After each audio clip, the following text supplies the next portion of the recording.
Bonjour et bienvenue sur ce magnifique plateau, lieu de croisement entre actualité et excellence. Ce matin, nous avons l'honneur d'accueillir une artiste gabonaise à l'âme profondément ancrée dans une tradition familiale d'exception. Elle est l'héritière d'une lignée artistique emblématique. Dans un instant, vous la découvrirez pour certains et pour d'autres, vous l'avez probablement déjà vue dans l'aventure Les Nouvelles Reines. Ensemble, nous parlerons de son parcours musical, de son héritage familial et de sa participation à La Nouvelle Reine. Attachez vos ceintures car on démarre maintenant. Bonjour NJ241 et bienvenue. Bonjour. C'est un plaisir de vous recevoir aujourd'hui. Alors, Merci. Beaucoup de personnes vous ont découvert dans La Nouvelle Reine et nous parlerons de votre participation bien plus tard. Mais commençons par votre parcours musical. Alors, précisément par votre identité et son influence dans votre carrière. Est-ce que vous êtes prête? Je suis prête. Alors, vous êtes issue d'une famille de chanteurs, arrière-petite-fille de Georges Damas Aleka, donc, qui a composé La Concorde, l'hymne national du Gabon. Et donc, vous êtes également la petite-fille des sœurs Damas qui ont fondé le chant sur l'aloe qui existe donc jusqu'à aujourd'hui. Est-ce que vous avez chanté avec vos grands-mères, avec le chant sur l'aloe? Non, j'ai pas chanté dans le chant sur l'aloe, mais j'ai pu avoir des coachings d'une de mes grand-mères. D'accord. D'accord. Alors, petite, est-ce que vous avez pu bénéficier de cet environnement musical-là? Est-ce qu'il a influencé en quelque sorte votre carrière musicale? Oui, ça a beaucoup influencé.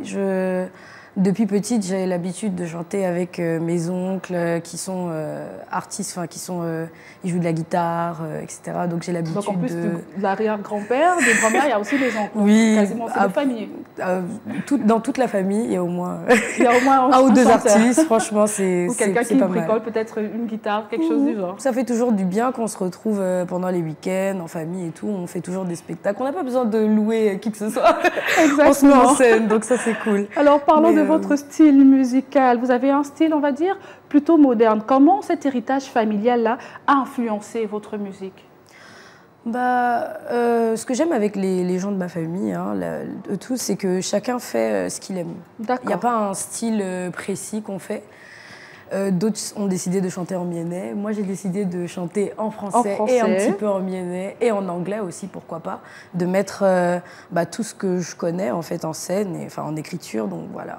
Donc vous faites un mélange de tous ces styles-là. C'est ça, oui. Très bien. Alors nous allons à présent dresser votre portrait musical. Alors vous avez commencé avec Doucement, il y a 4 ans, donc histoire de poser les bases. Un an plus tard, vous avez enchaîné avec Comment on fait et Prends-la. Donc ce sont 2 autres titres que vous avez sortis. Donc dans ce morceau Prends-la, de qui s'agit-il? De quoi parle le texte? Alors, Prends-la parle essentiellement de la vie. C'est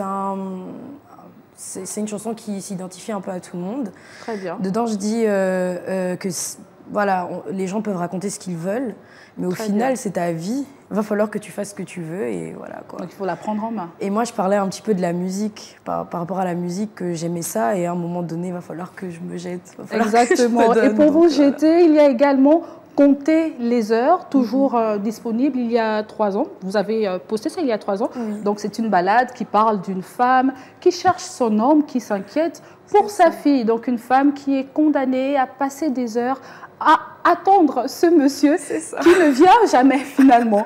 Donc comment vous vient cette inspiration? S'agit-il d'un vécu ou de faits de société? Non, c'est pas du tout moi. D'accord. Mais en fait, c'est que de base, je suis aussi écrivain. J'écris en ligne, j'écris des chroniques, etc. Et j'aime bien mettre en scène les histoires que j'écris. D'accord. Je me dis toujours, un jour, si jamais on prend mon histoire pour faire un film, j'aurai déjà la musique. D'accord. Donc après le roman, vous passez au studio. C'est ça. Donc c'est vraiment une histoire inventée et je me suis dit, en fait, l'inspiration m'est venue de Love d'un voyou de Aya Nakamura et Fa Baby, c'est bien ça. C'est ça. Donc je me suis dit, ce serait trop bien de pouvoir faire une chanson un peu comme ça et tout. Et comme j'avais écrit un truc un petit peu pareil, donc j'ai dit, je vais faire une chanson. Donc en fait, votre entourage, tout vous inspire en quelque sorte. Tout. Très bien. Alors, après cette phase, vous avez marqué, on va dire, une pause de 3 ans avant de revenir avec votre nouveau mini-album. Donc, on en parlera tout à l'heure. Mais d'abord, pourquoi ce silence? Était-ce une décision volontaire, un changement de cap, une période de ressourcement? Alors, pendant cette période, je faisais mes études. Très bien. Alors, je suis rentrée il y a 1 an de mes études. Très bien. Donc voilà, j'apprenais, j'étais à l'université à Angers, je travaillais aussi. Donc pendant tout ce temps-là, vous étiez occupée par silencieuse. L'école. L'école d'abord. L'école d'abord, avant tout. Hein, ça coûte cher. Et j'avais juste pas le temps en fait de me mettre à fond dans la musique parce que la musique c'est un art qui est jaloux en fait.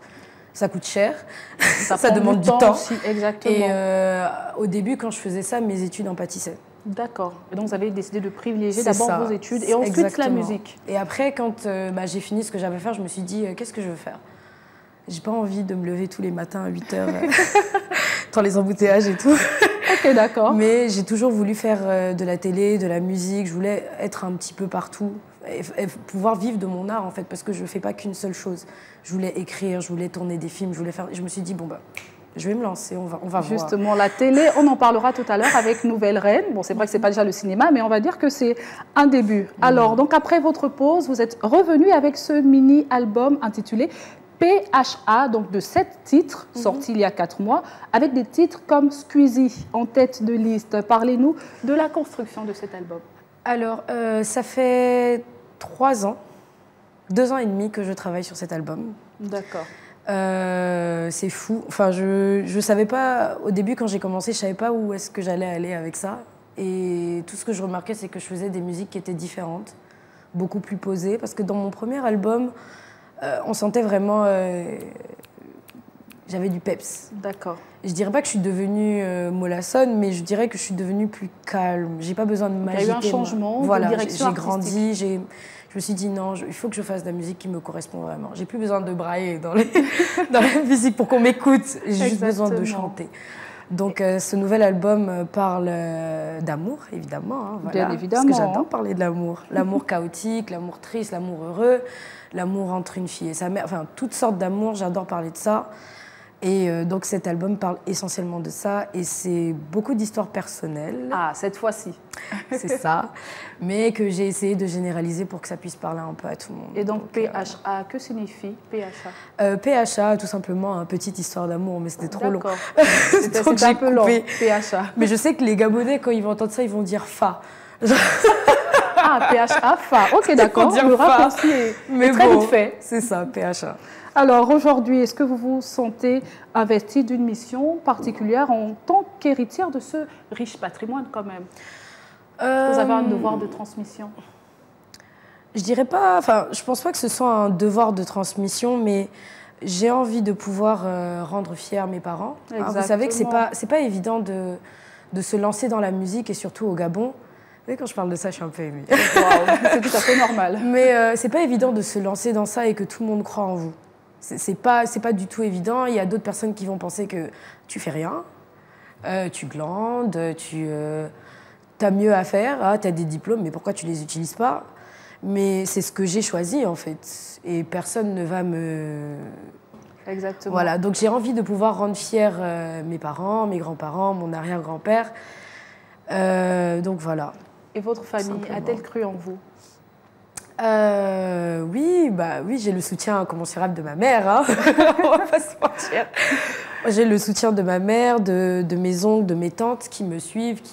J'ai même ma tante qui est sur mes réseaux TikTok et tout. Chaque fois que je balance un truc, elle commente et tout. Donc, ça, c'est cool. Un véritable soutien. J'ai la chance de pouvoir avoir une famille, déjà le cocon familial qui me soutient. Et ma fille aussi, qui est ma première fan, du coup. Très bien. Donc voilà, j'ai cette chance-là et il n'y a pas beaucoup de personnes qui ont cette chance-là. Donc... je suis très Exactement. contente. Alors, nous allons terminer avec votre participation à la Nouvelle Reine. Quelle a été déjà, premièrement, votre motivation première en participant à ce programme? Alors, quand j'ai su qu'il y avait les castings de Nouvelle Reine, je me suis dit, c'est une émission de quoi? On m'a dit beauté et talent. Je dis beauté. Beauté et talent. Beauté. Et j'étais en mode, mais moi, je suis pas une reine de beauté, quoi. C'est compliqué parce que j'ai jamais défilé, etc. Mais je me suis dit, c'est un challenge. Et vous avez vu le côté talent aussi. Et j'ai vu le côté talent. Je me suis dit, ce sera une chance pour moi de pouvoir montrer au monde entier, on va dire, parce qu'aujourd'hui, Nouvelle Reine, c'est quoi? C'est international. C'était vu dans de nombreux pays, c'est Canal, c'est fort. Donc je me suis dit, ce serait un moment pour moi de pouvoir montrer aux gens ce que je sais faire, montrer aux gens que je suis une chanteuse, que j'existe et tout. Exactement. Donc voilà, c'était vraiment pour la visibilité, quoi. La visibilité. Donc au-delà de la visibilité, est-ce que vous aviez, on va dire, d'autres objectifs comme voilà, toucher un autre public, affirmer votre voix ou partager aussi votre héritage sur de nouvelles plateformes? C'était surtout la visibilité. Oui, il y avait essentiellement un désir de vouloir partager, et de vouloir partager ma voix au monde. En fait. Exactement. Ça. Et bien sûr, je me suis dit, ce sera mes premiers pas à la télé. J'ai toujours voulu être actrice, parce que j'ai fait 5 ans de théâtre quand même, plus jeune. J'adorais ça. Donc on va peut-être vous retrouver prochainement au cinéma? Pourquoi pas? D'accord, on attend. On dit pas, mais j'ai toujours voulu être actrice. Je me suis dit, ce sera ma première fois devant les caméras. Est-ce que je vais me sentir à l'aise ou pas? Et franchement, plus le temps passait, plus j'étais de plus en plus à l'aise devant les caméras. Et cette aventure Nouvelle Reine, qu'est-ce que vous retenez de fort de cette aventure? Franchement, je dirais... j'ai appris beaucoup de choses. J'ai appris beaucoup de choses sur moi, sur mes propres limites, jusqu'où je pouvais aller. J'ai appris à faire de nouvelles choses. J'ai rencontré des personnes exceptionnelles, comme Ella de la Côte d'Ivoire, Andy, toutes les Ivoiriennes, toutes les filles. Mais en tant que Gabonaise aussi, vous étiez 3 au départ, c'est ça? Oui, on était 3 au départ avec Ice et Choco. Très bien. Aïch nous a quittés un peu tôt dans l'aventure. Exactement. Ça m'a vraiment fait mal au cœur parce que je me suis dit, c'était juste une personne qui n'était pas bien comprise. Parce qu'elle était assez timide au début et c'est pas évident de te retrouver comme ça sur la scène, on te dit défile. Directement, comme ça, devant tout le monde. Devant tout le monde et non, c'est pas évident. Il y a des personnes qui ont plus besoin de temps pour sortir de leur coquille, donc dommage. Dommage. Sinon, vous avez vécu une belle aventure. Mais j'ai vécu une belle aventure. Malgré les hauts et les bas. Malgré les hauts et les bas. Alors, très bien.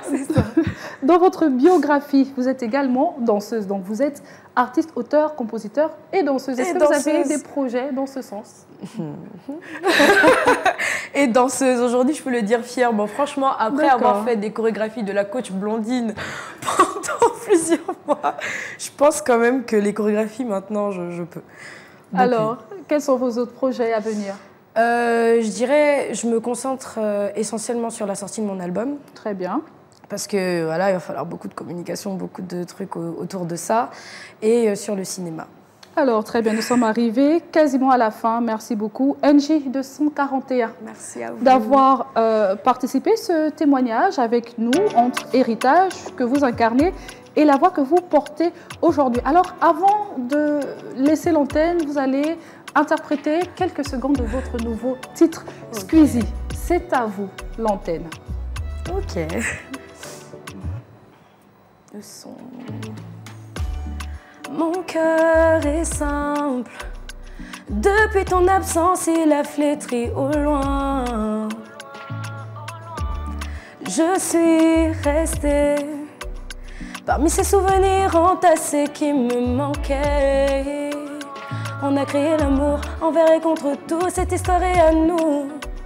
Mais tu as décidé de te battre pour une maladie.